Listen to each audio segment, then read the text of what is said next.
asalaamaaleykum wa rahmatullahi taala wa barakatuh jërëjëf mbokku téléspectateur ak téléspectatrice bu télévision nationale El Mauritania ñu am mbégte am dellu soit ak yéen ci seen émission xeltu ci ñaareelu numéro ci seen télévision nationale ñu amati mbégte amati kontante dalal beneen kàngam ci biir réew mi ci xam-xamam ci taxawaayam également ñu war a nag waxtaan ak moom ci maanaam li nga xam ni moom mooy li muy yëngatu waaye taxawaay bi nga xam ne tamit que am na ko ci wàllu réew mi waxtaane tamit que lépp loo xam ne jëm na ci wàllu mbas mi nga xam ne ci la nuy dund fu mu toll fi nii duñu yàgg dara du ñuy ànd ak sunu wàllu maanaam waa réalisatrice ki nga xam ni mooy Maimouna Mintowova ak waa Inject fa li nga xam ni mooy Mouhamed Ould Bakar ak ki nga xam ne mooy Naha ci wàllu son bi ñu ànd ak sunu réalisatrice mu wan sunu premier élément di sunu portrait invité ñu dem dellu soit ci plateau bi.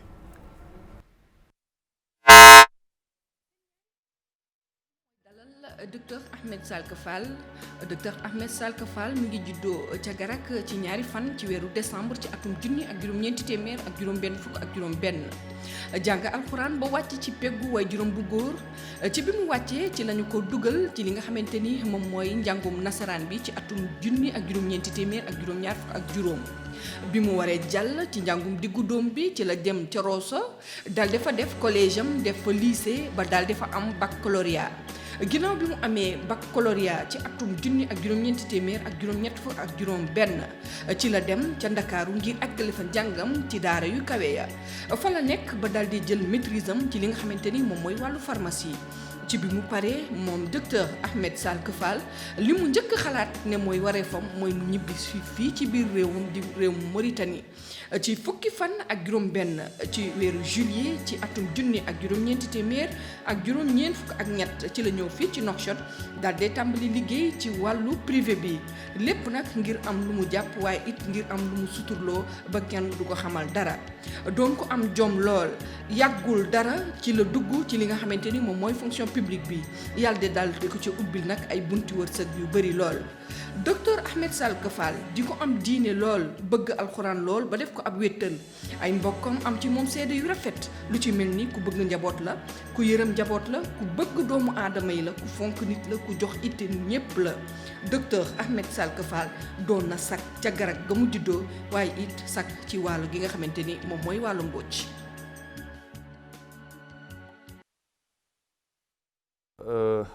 Fall ñoo ngi lay nuyu di la ziar du ñu lay bàyyi rek nga nuyoog mbokku téléspectateurs yi su ko defee ñu sóobu ci waxtaan bi. asalaamaaleykum wa rahmatullahi taala wa barakatuhu maa ngi nuyu mbokki spectateurs yi Télé Mauritania di nuyu yow Babacar yow ma nga xam ne yaa ma invité di nuyu bépp mbokk wala bépp ki nga xam ni safoon na ma maa ngi nuyu bu baax di ko ziar. voilà docteur du ñuy soobu ci biir waxtaan wi tey jii lan nga jàngat ci portrait bi nga dégg léegi. waaw portrait bi moom wax dëgg yàlla macha allah ndaxte daanaka tracé na fi nga xam ni jaar naa fi ndaxte comme ni mu ko waxee man doomu daara la ndax dama jóge ci famille ba nga xam ni. alxuraan nañu xam alxuraan ñu daan jàng te ndax ko xam Garak xam Tungeen xam ne jàng alxuraan moom xale bu fa jógee balaa nga def dara jàng alxuraan la ba loolu la ma sama waajuru góor jàngale moom tamit mu nekkoon xaafis ñëpp xamal ko mu nekkoon boroom xam-xam macha allah si laa jàngee bi ma jàngee alxuraan ba pare si la ma dugal école comme ni ko kii bi waxee effectivement ma dugg école macha allah aussi jàng ci ba sore ci parce que dem naa ci ba am sama doctorat donc loolu aussi dama ko ci gërëme moom parce que mënoon na wax ni xëy na noonu ay cultivateur nañu woon c'est-à-dire que soo da ngay jàng ak di bay ñoom loolu ñu xamoon su ko neexoon mu continuer ci bay bi d'autant plus que mën naa wax ni man maay doomam bu gën mag am naa sama beneen doom ba nga xam ni maa ngi nuyu de passage xam naa mi ngi may seetaan daanaka sorewuñu waaye maa ko mag tuuti donc nu jëkk am et malgré tout dafa sacrifier yóbbu nu école xam nga bu njëkk foog nga am loxo mais malgré donc daf nu sacrifier pour yóbbu nu école alhamdulilah ñun ñaar ñëpp aussi nu réussir ci école boobu kon na nga noo ngi koy gërëm bu baax di ko sant di ko ñaanal yàlla xare ko àjjana firdaws moom ak sama soxna man ak sama yaay. bi ma jàngee bay pareet aussi man Dakar laa jànge université def sama doctorat amoon naa possibilité dem waaju ndax si wax na ko fii moom xaw inspiré amoon naa possibilité dem Allemagne comme samay morom yëpp waaye sama waajur juree jigéen bokk na ci insisté daal ni nga ñëw sa réew nga def fi lu la war. est-ce que ñëw boobu nga ñëw ci biir réew mi bari na ñoo xam ni li nga def ak fi nga jaar la ñu jaar mais tey dañu rëccu lu tax ñu dellu siwaat ci biir réew mi est-ce que yow amoo rëccu boobu. yàlla ma ko vraiment Babacar damay sant yàlla sant samay waajur sant aussi bi ma yàlla defee ma déglu seen wax surtout sama yaay waaw dafa insister parce que boobu dama am bourse pour dem Allemagne mais bu mu ko yëg def ni ma mukk jàng pare ñu bési mais rek tu mu ko benn yoon maa ngi sant yàlla bu baax. doomu daara nga comme ni nga ko waxee ku xam Garak xam maanaam ci wàllu culture muy aada ak cosaanam alxuraan dafa nekk loo xam ni lu symbolique la ci dëkk boobu di dëkku diine dëkku lislaam dëkku jàngkatu alxuraan ñu am lien ak Cheikhul Khadim mu nekk loo xam ni lu extraordinaire la alors tey jii ñu gis ni docteur Fall songé wul benn yoon comportement bien vrai que ni nasaraan bi jàng na ci ba li mu ci war a am mu am ka ci mais toujours yaa ngi nekk ci cap bi nga xam ni moom mooy kabu doomu taalibe loolu ci éducation la. absolument loolu éducation la te dafa am solo gis nga alxuraan ku mu jëkk dugg sa dënn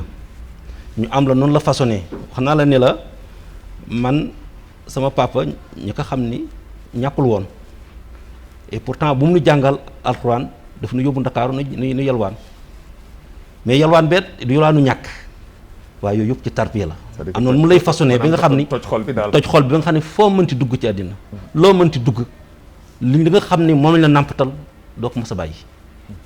donc loolu nga laaj léegi effectivement éducation la te mësuñu changé parce que xam nga parfois nga dem université maa ngi rappelé nga dem université gis fa ay Ibadu Rahman ñi nga xam ne fa ñu les frères musulmans du jeex université parce que man at ma demee juste at moom la suñu jàkku université commencé mu bëri influence mais mosuma changé benn yoon toujours li nga xam ne man sama waaj noonu laa ma sa comporté woo mais docteur sa parcours dégg nga li nga xam ne sunu maanaam naatango di leen a jëy wax na ko ci sa portrait maanaam du ñu gis benn humilité boo xam ne dafa nekk ci yow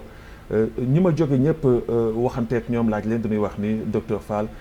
c'est un homme social alors social boobu ngay dund tey jii lan moo la ko jox. waaw toujours rek damay dellu xam nga di wax sa bopp sax dafa xaw jafe mais toujours rek damay dellu si samay waajur parce que man sama papa ku social la woon parce que macha allah dafa bari woon ay doomu ay sœur mi ay jigéen rek nu ñu woon ak ay jarbaatam donc suñu kër macha allah nekk kër gu rëy ci loolu daanaka mën naa wax ji social boobu foofu laa ko nàmpatale parce que suñu kër gu rëy la woon donc wàllu social boobu wàllu ndimbal boobu ci moom nag daanaka suñu jógee Dakar suñu ñëwee daanaka boobu amoon dara mais ku nekk ci ñun daf lay jox dara ne la kii am lii jox sa bàjjan xam nga loolu ma ngi lay déjà di la wan ne la addina partage la mi ngi lay nàmpatal ci lu baax ci lu baax ne addina partage la addina loo am bu ko lekk yow kenn mais na nga fexe ba sa mbokk mi am ci dara parce que loolu mooy nit parce que fekkee man la ma am rek lekk man kenn su boobaa tekkuma dara parce que nit ki da nga am njariñ donc loolu déjà très tôt suñu ay waajur duñu ci tegtal ne lépp la ngeen am na ngeen ko bokk ak seen ay mbokk donc wàllu social bi foofu la jógee. voilà docteur ñu dugg nag soobu ci sa wàllu liggéey tey jii yaa ngi nekk pharmacien après say jàng da nga dellu si biir réew mi wax na ko ci li nga xam ne mooy portrait bi nga dugg ci privé bi après privé bi yàggul dara nga dugg soobu ci fonction publique bi. fonction publique nag moom en général des fois dañuy gis ni ndaw ñu bëri dañuy wax ni fonction publique moom ci wàllu réew mu Afrique moom taxu kaa demee noonu alors est-ce que ci wàllu tamit que bi nga sooboo ci wàllu fonction publique amoo ci rëccu aussi. déedéet amu ci rëccu parce que lan laa remarqué moo di fonction publique daf lay tàggat ci liggéey ci respecté liggéey ñëw heure parce que nit toujours dafa war a continuer di jàng ci fonction publique dafa am solo parce que képp ka nga xam ne jaar na fonction publique respecté liggéeyam soo ko comparé ki nga xam ne jaaru fonction publique li ci ëpp fonction publique moo koy ëpp expérience te expérience dafa am solo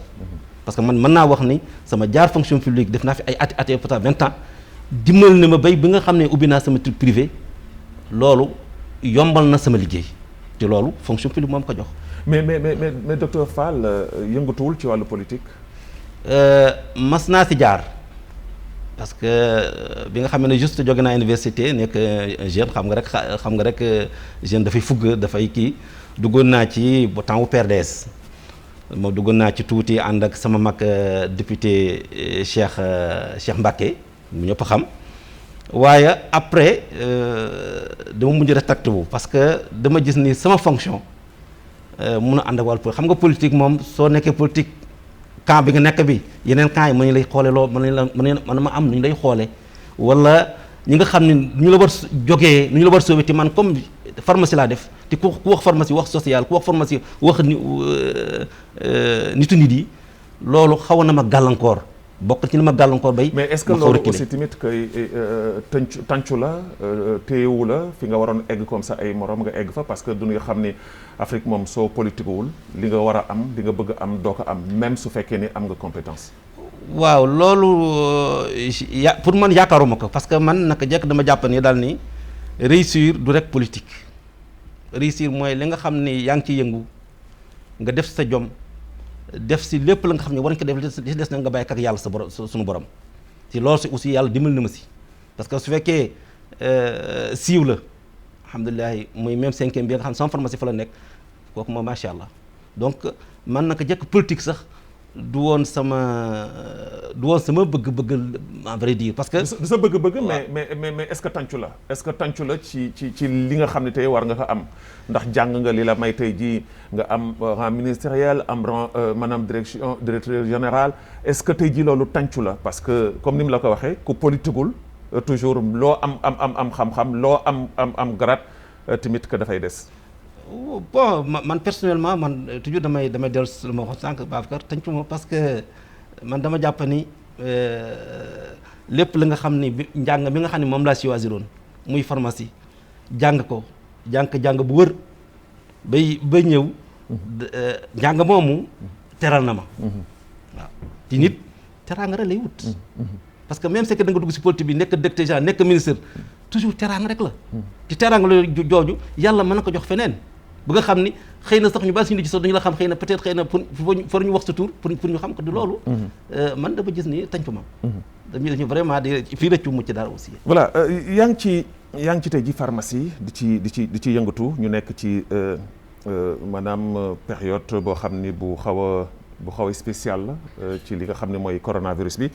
ñu gis ni situation bi nga xam ne tey jii ñoo ngi koy dund nekk na loo xam ni lu xaw a lëmbal àdduna bi la mais dafa mel na léegi population mauritanienne yi léegi wala sax africaine en général wala dans le monde entier sax léegi ñi ñoo ngi miss maanaam coronavirus bi parce que soo gisee jikko yi nga xam ne moom la daan dundee avant coronavirus bi jikko yooyu tey jii mi ngi dem dafa mel na kon population yi faaleetunu li nga xam ne mooy coronavirus bi lan mooy sa jàngat. waaw loolu daanaka njàng la ba nga xam ne comme ni nga ko waxee léegi même ci Afrique du rek Mauritanie parce que coronavirus daf comme ni ñu ko waxoon dafa nekkoon feebar ba nga xam ni daanaka ñu bare xamuñ ci woon lu bare pays yëpp ci yemoon nañ niveau connaissance pays yëpp ñoo ci yemoon mais soo gisee puisque mu gën a avancé dëkk yi seen bopp di changer seen stratégie lu ko waral parce que chaque fois dañoo am lu bees da nga xam ni moo na tax di déconfiner nit yi suñu demee ba yàgg ñu ne non léegi le port de masque est obligatoire xam nga yooyu yëpp bu njëkk dañoo waxoon daal ni kuy saqar rek mooy au début loolu la ñu waxoon ñu mujj damay nekk le port de masque parce que masque bi gis nañu ni loolu mooy aar nit yi mais lu tax nit di soo gisee nit di bàyyeeku moo di coronavirus xam nañ ni léegi benn dëgg la dafay contaminé xëy na loolu rek moo nekk lu spécial. contamination bu gaaw bi kooku benn la. ñaareel ba moo di pourtant lu muy rey dañuy wax rek mais lu muy rey sax barewul parce que société yi nga xam ne ñooy suivre kii bu baax li palu du rey wala li nga xam ne waaw insuffisance rénale di ko rey wala tension di ko rey daanaka corona reyu ko waaye comme nekk na la nga xam ne pandémie la nga xam ne dëkk yëpp la laaloo ñëpp comme yéen journalistes yi ngeen commencé ko yuuxu loolu moo tax mu am cachet spécial boobu effectivement parce que gars ñi duñ ko médiatiser dégg naa bërki démb le directeur de la santé Sidou Zahef di ko wax mu def ci discours boo am solo que nit ñi nanu dund lii nga xam ne mooy coronavirus bi. Absolument. Et c'est une maladie comme toutes les autres maladies. loolu je pense que c'est un message fort te yéen aussi tamit am ngeen ci part de responsabilité surtout yéen ñi nga xam ne yéen nekk ci pharmacie yi ñi di ñëw di leen seet si war ngeen di aussi tamit que di def sensibilisation boobu. à votre niveau loolu man très tôt laa ni ñi nga xam ne ñi sama jegal na ñoom ma waxtaan ak ñoom man leen ala kulli xaalin virus bi dunoo dund ak moom mais dund bi nag. parce que dafa nekk maladie ba nga xam ne maladie préventive c'est-à-dire que prévention la laaj. prévention moo di il faut que lu ñu doon wax dëkk ñu tudd ñu koy def. mooy ñu takk masque yi. saa boo dee génn nga takk sa masque. parce que su ma takkee masque Babacar te comme ni ñu takk sa masque maa ngi lay protéger yaa ngi may protéger Babacar. loolu la ma takk masque yi am solo. parce que lépp li ngay wax dafay yem si yow man lépp lu wax dafay yem si man. kooku benn la. respecte noonu aussi distanciation yi kooku aussi dafa am solo. di raxas loxo yi parce que raxas loxo. du rek xëy na corona moo ko indi mais gis nga soo dee raxas loxo bari na ay feebar yi nga xam ne dafay bokk ci feebaru biir buy daw feebar yi nga xam ne feebaru pulmonaire la yàlla dafa la si sutura du sax corona rek donc set googu dafa am solo donc virus bi il faut que nit yi apprendre à vivre avec docteur du ñuy dem à la régie ndaxte am na ay éléments yoo xam ne def nañ ko ñu ànd ak sunu réalisatrice Maymouna Mintu Wova Mohamed Ould Bakar mi nga xam ni moo nekk fële ca Inject ñu jox nu sunu premier élément di question directe am na koo xam ne dafa la laaj question su ko defee ñu dem dellu soit ci plateau bi nga tontu ci. di nuyu docteur Fall di nuyu Babacar ak caméraman am bi bon première question bi mu doon laaj docteur mooy dama ko doon laaj si wàllu jàngam est-ce que médecine bi mu def pharmacien bi est-ce que bon kiyam la woon pension la woon wala dafa dem ba am bac mu doogam dem suivre que deuxième bi moo doon est-ce que deuxième question bi muy may wax docteur moo doon docteur mooy gis naa ni gars yi am na yenn médicaments yoo xam ne kenn mënu ko jaay lu du ordonnance yan inconvénient moo si mën fekk médecin bi bon troisième question mooy gis naa benn calme si moom quel que soit alpha lu mënti am si pharmacie bi su ñëwee ak diggante clients yi ak vendeur de pharmacie yi suñ day am benn polémique mais moom su ñëwee da koy régler calmement dama ko doon laaj loolu est-ce que éducation si ay famille la ou bien lu mu jàng si santé bi la. waaw question bu njëkk bi choix wu pharmacie mën naa wax du woon sama choix parce que man yàlla dimbali na ma daanaka dama dugg école rek ni damay nekk docteur kooku dafa mas nekk sama bëgg-bëgg bi ma jàngee bay am sama bac ma war def sama demande pour jàngi extérieur en bourse bi ma defee demande bi Gabon laa choisiroon pour def médecine boobu am na sama benn mag bu ñu wax Fayli Fall moo daan liggéey impôt nit gu baax bu ñëpp xam naka yàlla xare àjjana nit gu baax mu ni ma mu di ñu ci ma ni ma ren bourse Gabon amul bi ma ko waxee mu ni ma donc léegi il faut que ñu dellu kër ga ñu changer demande bi ci gaawantu boobu bi may changer demande bi au lieu ma def comme médecine mais ma def pharmacie Dakar médecine Maroc informatique Algérie noonu laa tëggee woon sama demande ba bu ñu ko yóbboo mu ci commission bi réunie mu génn ñu ni pharmacie Dakar ma xaw a am tuuti naqar daal waaye toujours que yàlla li nga xam ne yàlla ku mu dimbali dafay dimbali rek yàlla def bi ma demee ma fekk fa sama mag ko nga xam ne moom tamit docteur pharmacien la Talla Fall mu dem ku baax nekkoon hôpital national léegi dem na retraite maa ngi koy nuyu au passage nit gu baax la moom tamit bi ma ko mu ne ma dem ma ne ko man pharmacie nañu ma orienté te man médecine laa bëggoon def ndeysaan mu ne ma xanaa du yow xaalis rek nga bëgg ma ne ko waaw bëgg naa xaalis de mu ne ma pharmacie moo ëpp xaalis médecine c'est que loolu da ngay wut njàng mu baax te puis muy pharmacie njàng mu baax la ci loolu laa ne ko kon damay kon nii laa defee pharmacie mais regretté mu ko parce que lii may def jàpp naa su ma nekkoon médecin du ma ko def. doo ko def ñaareelu question bi. ñaareelu question bi nag dégguma ko bu baax parce que je pense que daf ni benn bi daf ni. dafa ni ñaareelu question bi dafa ni médicament yi nga xam ni dañ koy jaay sans maanaam. sans ordonnance des fois médecin bi lan la ko ci mën indi pharmacien bi. pharmacien bi waaw xam nga pharmacie dafa am ay pàcc dafa am ay garab yi nga xam ni jox nañ ko pharmacien bi pour mu joxe ko parce que dafa am ñaari mbir dafa am prescription kooku médecin bi moo ko moom. mu am dispensation maanaam jël garab jox malade kooku médecin bi moo ko pharmacien bi moo ko moom. te ñoom ñaar ñëpp ñi muy prescription mu dispensation bi moom la ñoo wax. acte médical la donc pharmacien bi ci biir pharmacien am na ay garab yi nga xam ni loi bi jox na ko pour mu jox ko malade bi sans problème mais am na ay yenn garab yi nga xam ni mënu ko joxe te amul ordonnance daa but ordonnance waaw loolu lay demee te daanaka soo xoolee garab yi nga xam ni moom la pharmacien bi toujours di conseil wala moo joxe daanaka ñoo ëpp sax garab yi nga xam ne moom il faut une ordonnance. dal bi li mu laaj mooy ñetteelu question bi nee na gis na si yow benn dal des fois même su ñu amee ay problème ak yenn clients yi soo ñëwee daa am benn. waaw loolu yëpp benn bi expérience la ñaari ba aussi liggéey bi ñuy liggéey dafa laaj dal dafa laaj option moom laay wax toujours ñi ma liggéey man leen liggéey bi benn dafa laaj dal dafa laaj aussi seetlu su nit yi bare toujours da nga ni teg di xool nit di gu nekk nga xool ko man daana su ma ñëwee pharmacie bi xaw bari nit su ma ñëwee dama taxaw ci gannaaw di seet nit yi parce que xam nga nit am na xam ne noo ko seet ci kanam rek daa ko mën jàngat. donc loolu daanaka liggéey bi moo ko laaj. docteur Fall ñu ñëw ci benn poñ bu am solo balaa ñuy ñëw ci sunu yeneen élément mooy gis nañu tey jii ci wàllu pharmacie am na loo xam ni inconvénient la maanaam médicament périmé yi da ngay gis ñoo xam ni walla sax médicament falsifié comme nun ko mënti tuddee mu bare ci pharmacie yi gis nañu avec l'arrivée du nouveau ministre am na xëy na lu bare loo xam ne soppeeku na bari na pharmacie yoo xam ne tëj nañ leen am na yoo xam ne ñoo ngi koy structuré mais ça pose toujours problème nan la mbir mi di ñëwee ci biir réew Mauritanie yéen pharmacie yi yéen am seen lobby ak seen taxawaay benn taxawaay boo xam ne da ngeen koy def ngir am koppar et puis lor askan wi. waaw xam nga loolu gaa d'abord réew yëpp la daanaka àddina bi toujours rek faux médicament saa bu nekk nga dégg faux médicament wala médicament falsifié mais pour cas Mauritanie dëgg la am na fi waaye xam nga cas Mauritanie dafa nekk cas ba nga xam ne dafa xaw spécial parce que xam nga pharmacie monopole la soo jàngee pharmacie yow rek yaa am droit manipuler médicament keneen ku du pharmacie du mën a manipuler médicament. et loolu ça pose problème. Non, parce que bari na ñoo xam ne tey jii ñoo ngi ci métier bi jànguñu ko jàngaanuñu ko. absolument te loolu yaakaar naa ne mooy xeexu pharmacien ci Mauritanie le médicament au pharmacien médicament ci dafa war a delloo pharmacien ci pharmacien ñoo ko war moom ñoo ko war manipuler keneen ku jàngul pharmacie war loolu laal médicament waaye malheureusement comme ñun bariwuñu woon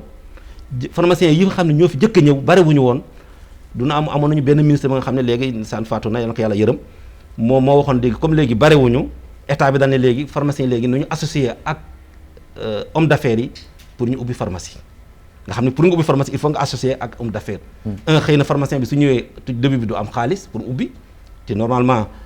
état bi moo ko war accompagner pour mu ubbi après mu fay waaye ñun nag ñun nañu association boobu nag xëy na moo indi dérapage yu bare parce que rare léegi commencé nga sa gis léegi pharmaciens yi di am seen pharmacie comme man comme docteur Fall comme docteur Sy bare ñu ngi bare te loolu yëpp loolu mooy sécuriser circuit médicament bi mais tant que ñi ngay bàyyi ñi nga xam ni liggéeyuñ ci pharmacie loolu toujours dafay indi faux médicament parce que xam nga Babacar médicament dafa nekk la nga xam ni dafa sensible trop waaw te ka nga xam ne moo ko warul laal parce que dafa am ñaari aspect dafa aspect commercial am aspect réglementaire maanaam dafa am aspect loo nga xam ne loi bi moo ko kii am aspect ba nga xam ne commercial boobu nag ñu bari foofu nañoo prox ndoll pour yàq mbir mi mais est-ce que tey jii am nga jàngat boo xam ne am na soppeeku bu ci am boobaak léegi waaw mi ngi soppeeku nànk-nànk wax dëgg mais des na ba tey lu bare parce que man toujours dans nos réunions loolu laay gëm moo di pharmacie boo dugg da nga ko war a nekk un pharmacien propriétaire loolu moo yoon pharmacie boo dugg da nga dugg un pharmacien propriétaire parce que même grossiste yi mën nañu ko seet sax homme d'affaires yi mais même grossiste da nga gis benn grossiste ba nga xam ni homme d'affaires moo ko moom ba pare am ay pharmacie ça pose problème ti warul am. est-ce que ci loolu am ngeen lu ngeen tënk gisante ak jëwriñ ji waxtaan ak moom ci loolu ngir aussi tamit que lu bare moom mu mën ko saafara bien vrai que ni moom ci domaine bi la nekk te que aussi tamit ku ci am taxawaay la. waaw loolu association bi ñu ngi ciy liggéey d'ailleurs damay profiter ci occasion bi pour remercier ministre bi ci benn acte mu def ci wàllu liggéey bi moo di bu mu ñëwee lu mu njëkk a def moo di pharmacie ñu respecte distance bi. pourtant distance mi ngi fi depuis 1960. xam nañu benn pharmacie ak beneen pharmacie 200 mètres minimum moo war nekk seen diggante. waaw mais gis nga hôpital national mu meloon. bu njëkk moom comme boutique. ma ngoog te pharmacie du boutique. donc loolu nu ngi ci gërëm ministre bu baax ñaari ba aussi tarification bi maanaam prix yi du yëpp mais am na yenn prix yi nga xam ni ñu ngi commencé ba maanaam soo jógee fii ba Abdoul Bagru même prix nga gis. médicament kooku dafa am solo. parce que médicament nekkul la nga xam ni. nekkul ko mburu nekkul nga xam ne lu la neex déedéet médicament population bi daf koy soxla donc il faut que mu am na nga xam ni ñu teg ko ci raay bi yoon ba nga xam ne ci la war dox loolu mooy médicament te loolu am ngeen ci yaakaar te loolu bon noo ngi cee dem wax dëgg yàlla am nañu yaakaar daal ne xëy na dana gën progresser pour wax daal jox pharmacien seen gëdd. voilà docteur Fall am na nag jaar-jaar boo xam ni def nañ ko gëstu nañu def nañu loo xam ne xëy na mbetteel lay doon tey ji ci yow ci plateau bi nga koy yëgee dem nañu seeti ñenn ci sa ay jogewaale loo yëgul ñu ànd ak sunu réalisatrice Maymouna Mintova ak waa madame Inject Mouhamed Bakar ak ñi mu àndal ñu ak sunu coordinatrice bien sûr Maritou Gueye ñu jox nu sunu premier élément témoignage dem dellu sax ci plateau bi.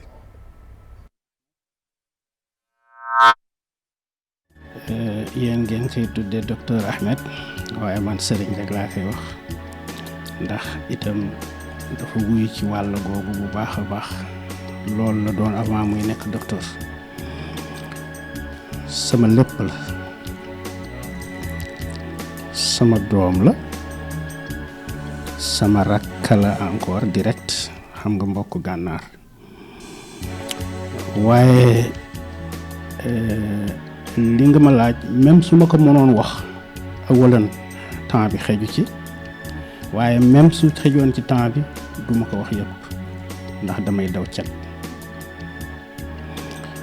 jaamu yàlla bu baax a baax la ku bëgg ay mbokkam la loolu mooy jikko jullit moom la yonent bi santaane sallallahu alayhi wa sallam xam nga nit gi su baaxee te baaxul ci ay mbokkam kooku baaxul ndax wolof dañu ni bu ñu nee diw baax na ñu ne ndax ay mbokkam ñoo ko wax diw am na xam-xam ndax borom xam-xam yi ñoo ko wax ay sëñ Ahmed li ma xam ci moom bare na yàlla def na jullite la comme ni ma waxoon léegi te lu mu ñàkk ay mbokkam ñoo ko xañ yàlla musal na ko ci lenn mooy nekk sàmba àllar ndax arab ba dafa wax wa man yaj'al al ma'rufa fi ghayri ahlihi yakun hamduhu zamman alayhi wa yandami mu ne ki nga xamante ni dafa am lu baaxam lu muy def waaye mu dem def ko fu mu ko warul def loolu dalu ko mu ni kooku lan mooy ngërëmam ki nga xamante ni dafa jël li mu war a def ko feneen fu mu ko warul def mu ni cantam ga ñu koy sant ak di ko gërëm mooy di ko ŋàñña rek ndax même bu ko ay jaambur gërëmee moom ci boppam dana rus sax mi koy gërëm ci kanami mbokkam yi mu ko waroon def te defalu leen ko macha allah comme ni ma la waxoon départ bi damay moytu cet ñoo ngi koy ñaanal yàlla jàppale ko yëkkati ko am na jom am na fulla am na fayda laab na biir li ko yàlla jox yéene na ko jaamu yàlla yi mënul gàntu loolu bokk na ci li ma xam ci moom ci tuut te loolu toq ndox la ci géej.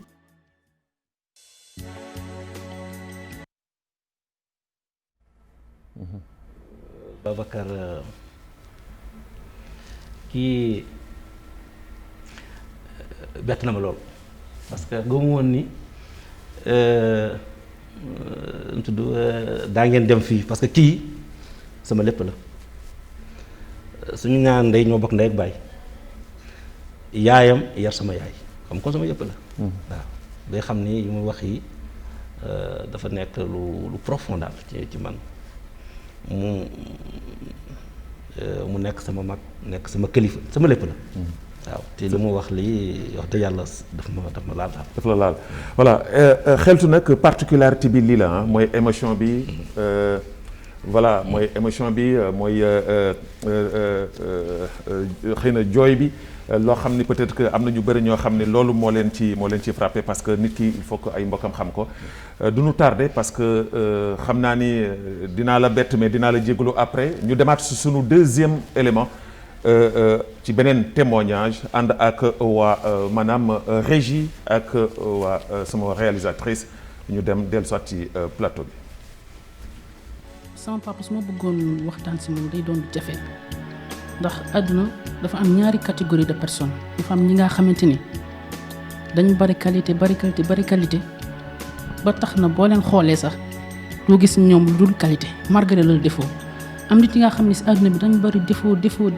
ba boo leen xoolee sax doo gis leneen lu dul ay défaut si ñoom malgré la qualité te sama papa dafa bokk si catégorie yi nga xamante ni dañu bari qualité macha allah ba boo leen xoolee sax ay qualité ngay gis si ñoom ngir waxtaan yi sama papa nag day doon lu jafe ba tax na ngir ngeen comprendre li may wax damay tënk sama waxtaan si ñaari point essentiel bu njëkk bi mooy sama papa ku am diine la surtout wàllum Quran macha allah bi ma juddoo ba léegi bi ma xàmmee ba léegi musuma toog bés te gisuma sama papa yorewul Quran karim musuma gis te dëgg laay wax bi ma juddoo ba léegi musuma toog bés te gisuma sama papa yore Quran karim ba tax na même boo demee sax si li bërëbu liggéeykaayam wala këram wala même boo demee village si këram sax fépp foo dem si téléphone am daa fekk Quran karim macha allah wàllum Quran karim macha allah importance bi mu xam ci Quran xam Quran njëriñ bi mu ko mën apporter moo tax dafa bëgg Quran ba tax na fi moment boo ko fekk ngi jàng Quran ñun jeunes yi ñu amee accro si wàllum WhatsApp moom nag au retour moom accoutumance bi si Quran la ko am ba tax na tamit dafa jox respect Quran. deuxième point bi may lancé nag mooy sama papa borom baax la macha allah borom baax la wax dëgg fa yàlla borom baax la ndax non seulement nitu jàmm la te dafa bëgg ay njabootam bëgg mbokkam tamit jëriñ ay mbokkam te si biir ñaari point yooyu nag ma jël nag ñaari point yooyu bokk na si li tax sama papa développé 5 qualités yi ma leen di citer léegi première qualité bi mu njëkk a développé mooy sama papa macha allah dafa tabe ñi may seetaan la plupart xam nañ li ma wax te yàlla mu ngi may seet sama papa macha allah ku tabe la. deuxième qualité bi mooy sama papa c'est un responsable nag boo ko waxee dafa rëy am na fulla fayda yëpp mën na macha allah sama papa nag boo demee si moom daa fekk fulla daa fa fekk jom daa fa fekk fayda daa fa fekk personnalité te surtout fayda macha allah sama papa li ma bëri jàmm yëpp ku am fayda la. troisième qualité bi may cité nag mooy jàmbaar la bala nga xam jàmbaar dëgg-dëgg la mu raconté la jaar-jaaram wala raconté jaar-jaaram nga xam ne kii muñkat la te premier mbir mi nga xamante ni mën nga ko distinguer ci jàmbaar mooy muñ te muñkat foo ko fekk jàmbaar lay doon te sama papa macha allah jàmbaar la te muñkat la. quatrième qualité mooy que sama papa ku am kóllëre la loolu man constat ba man maa ko defal sama bopp ndax ma seetlu ni depuis ñi nga xamante ni mas na am ak ñoom relation depuis des années je ne sais pas 1900 wala 2000 ba léegi ni boo xoolee ba xool seen relation mi ngi continuer ba léegi macha allah nitum kóllëre la te dernier qualité bi may mujjee nag mënu ma wax qualité yëpp ndax su ma bëggee wax qualité bi damay mujjee réer wala wax qualité yi nga xamante ni waxoon naa ko pare ba tax na qualité bi may mujjee daal mooy kilifa la te côté boobu dama si sant yàlla bi ma yàlla joxee papa ji ba pare def si moom qualité yi ba tax na daf ñu éduquer fu mu ñu war a éduquer lépp li nga xamante ni bàyyi war na ko si doom def na ko si ñoom mooy wàllum diine macha allah wàllum quranu karim xam-xam si wàllum quran ak diine islam deuxièmement mooy la base u xale base u jeune base u mag mooy yar def na ko si ñoom.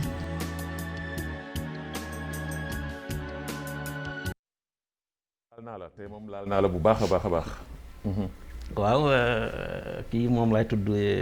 sama doom la ma laa tudd sama benn rakk ma la ko mën a wax léegi sama doom baay bi di santaat yàlla rek parce que dëgg yàlla bon xol bi daal fees na tey voilà ñu dem ci sunu troisième et dernier élément kii ku la xam defe naa ni gannaaw sa waajur bu jigéen sa waajur bu góor kii moo la gën a xam nag ci ñi nga xam ne wan naa la ko yépp nekk aussi tamit que ci ay kàddoom sa complicité ñu ànd ak sunu régie moo wan sunu dernier élément. Babacar maa ngi lay nuyu di la ziar di nuyu téléspectateurs yi ñuy seetaan waaw ki nga ma laaj moom laaj nga ma koo xam ne xam naa ko lool te man wax ci moom li ma war wax ci moom nag émission bi xejul ci émission bi mais quand même dinaa la ci baaxee li nga xam ne moo ci ëpp solo muy koo xam ni sama borom kër la di sama nijaay di mag ci man di lépp ci man mooy sama lépp daal ci gàttal mooy sama lépp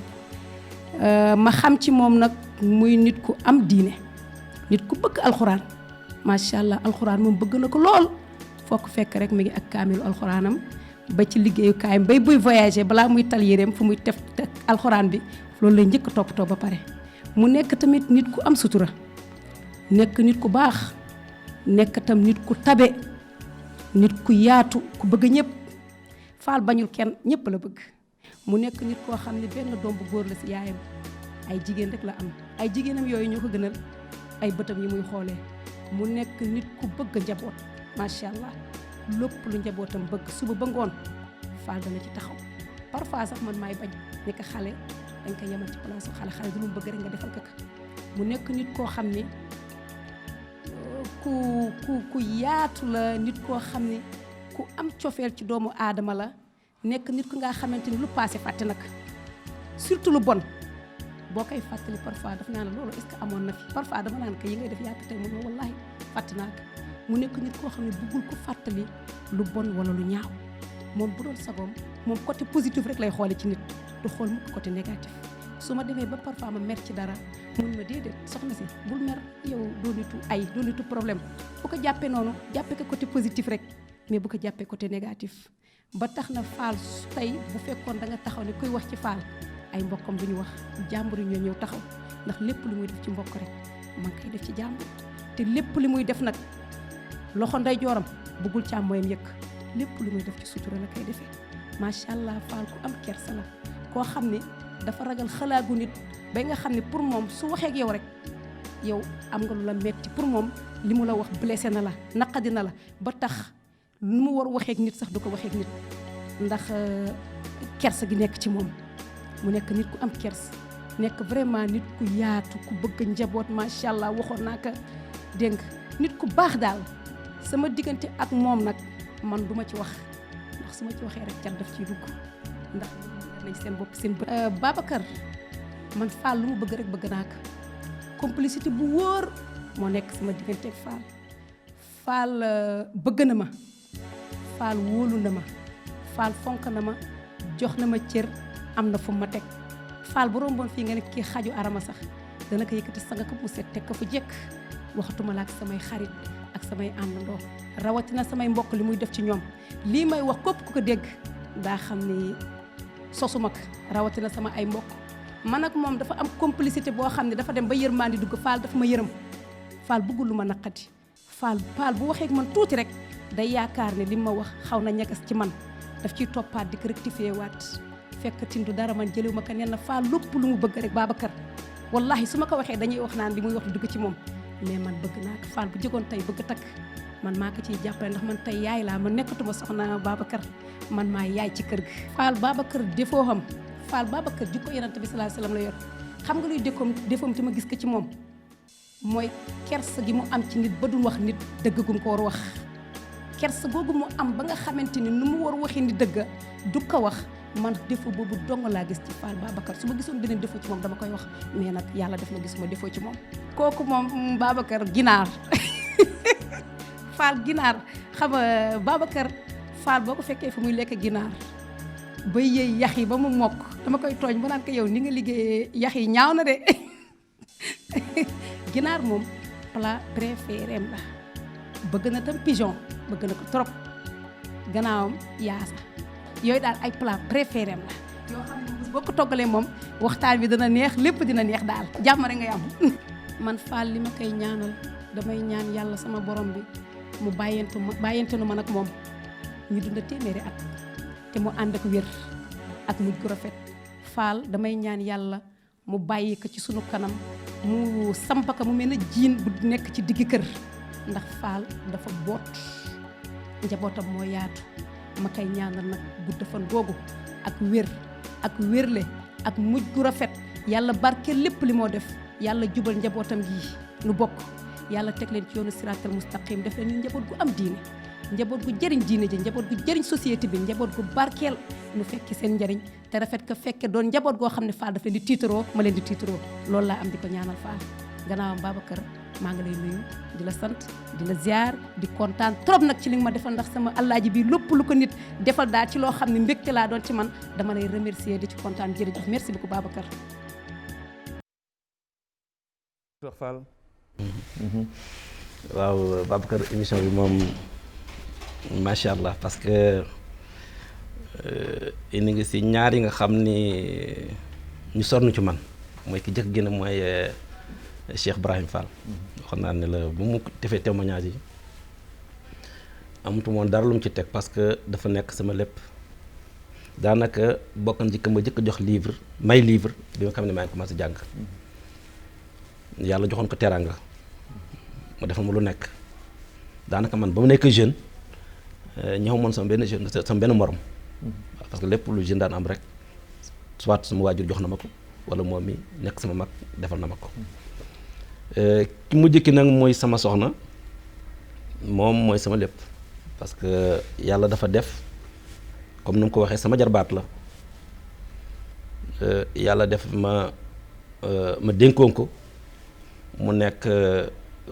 jigéen bu bari qualité du jeeg lu mu nekk sama soxna moo tax waaye dama ko nattu ci yu bari parce que 22 ans 23 ans de mariage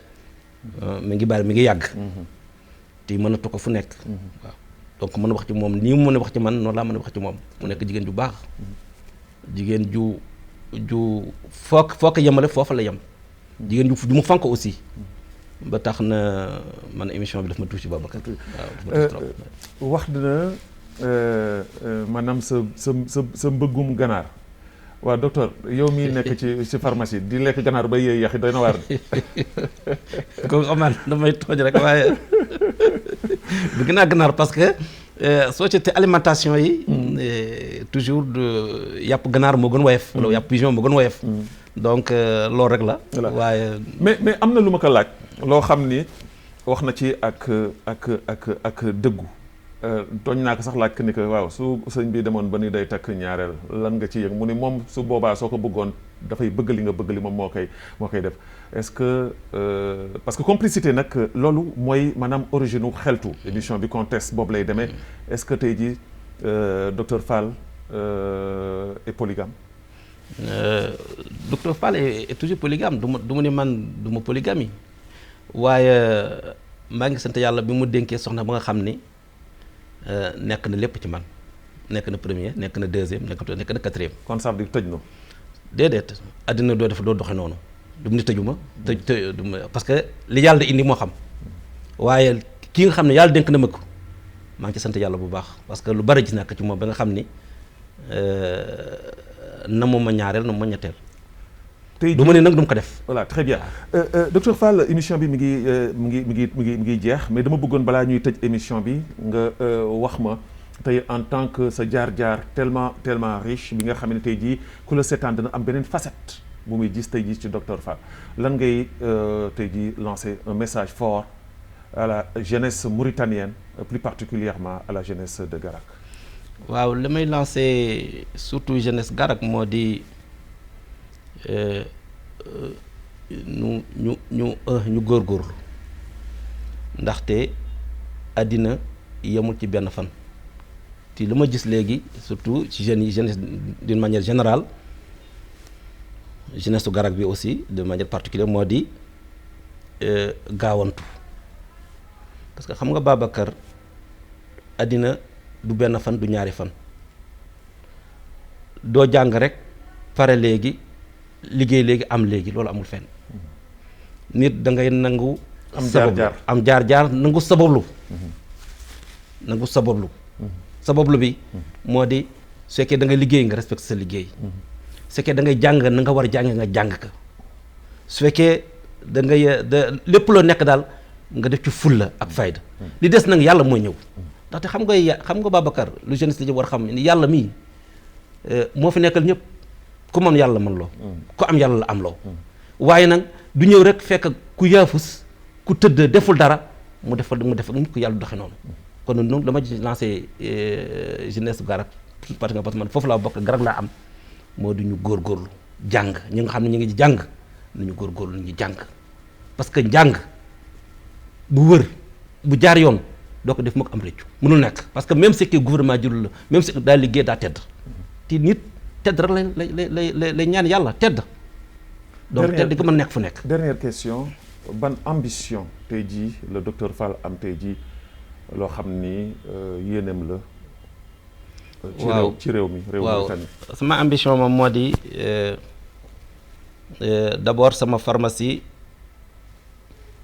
ma ñaan naa yàlla mu yaatu bay ma mën jël ay nit liggéey loo leen. ñaareel ba am naa yenn projet yi nga xam ne maa nga si mi ngi commencé démarrer yaa juste 2 ans mi ngi dox nànk ñaan naa aussi loolu le rëy ba nga xam ni danaa bokk ci nga xam ni dafay jàppale gouvernement Mauritanie ci privé bi nga xam da nga jàppale gouvernement Mauritanie di jël ay nit comme ñëpp parce que loolu moo am solo waaw loolu moo am solo nit comme na ko waxee sànq soo dee liggéey doo liggéey rek mu yem ci yow wala mu ñu ci njaboot mais da ngay fax liggéey ba nga xam ne da ngay ubbee nga xam ne gouvernement bi wax daa ko mën épauler parce que gouvernement mënu lépp soo ci tee fonction publique ci liggéey bari wuñu ñeneen ñi fu ñu nekk donc ñooñu léegi man surtout loolu mooy sama ambition fexe liggéey ba nga xam ne danaa jël ay doomi aadama ñu nekk ci yàlla may wata nga xam ne daañu ci liggéey di suturaal seen bopp di suturaal seen njaboot. sa dernier mot émission bi jeex na. sama dernier mot moo di la gërëm di wax ni bett nga ma parce que bi nga ma woowee ni ma wax émission gëmu xamoon ne émission bi ni lay mel wax dëgg yàlla touché na ma trop waaw. di la gërëm nag di la sant ne la yaa ngi di ñaan yàlla émission bi moom tamit bokk ci émission yi ñu gën ràññee parce que émission bu am solo la parce que dana jaar ji lii dafay ñaax jeunesse bi parce que ku ko gis dañu kii day nekk di fii la jaar jeunesse bu am jom dañu kon man danaa jëm def comme lii tout à fait tout à fait tout à fait aywa may terminer ne di ñaanal yàlla samay mbokk ñi nga xam ne ñoo la bokkal baay comme ñoo la bokkal yaay di gërëm samay mag bu baax di commencé ci sama kilifa bi mooy Cheikh Ibrahim ñoom ñëpp maa ngi leen gërëm di leen sant parce que ku nekk si ñoom am na xam ne apporte na ma ko pour ma àgg fi ma àgg tey di sant yàlla baax di la gërëm jërëjëf docteur Fall di am mbégte di am kontaante bu baax a baax ci dalal la docteur Fall di pharmacien nekk koo xam ni defe naa ni soxlatul ñuy retracé li nga xam ni moom la ñu wax sunu naatango Léna Dieye tamit di ko gërëm ci ànd bi mu ànd ak ñun sunu coordinatrice Mariétou Guèye waaye di gërëm bu baax waa INGEC Mouhamed Bakar ci taxawaay bi nga xam ne taxaw na ko pour émission bi yemb kii di Alassane aussi tamit que ci wàllu montage Alassane Ba di ko gërëm bu baax réalisatrice May Mouna maanaam Idumu mi nga xam ne moo àndoon ak ñun son naaxa àndoon ak ñun ki nga xam ne tamit que moom mooy Mam Mint Amar ak Daoul Ahmed ànd ak ñun tamit que ci liggéey bi di leen jox daje incha allah naka samedi bi di ñëw ci beneen kàngam ci réewu Mauritanie yàlla def jàmm ci biir mi yàlla muccal leen muccal nu diggal ci géej xewal wasalaamu aleykum wa rahmatullahi taala wa barakaatu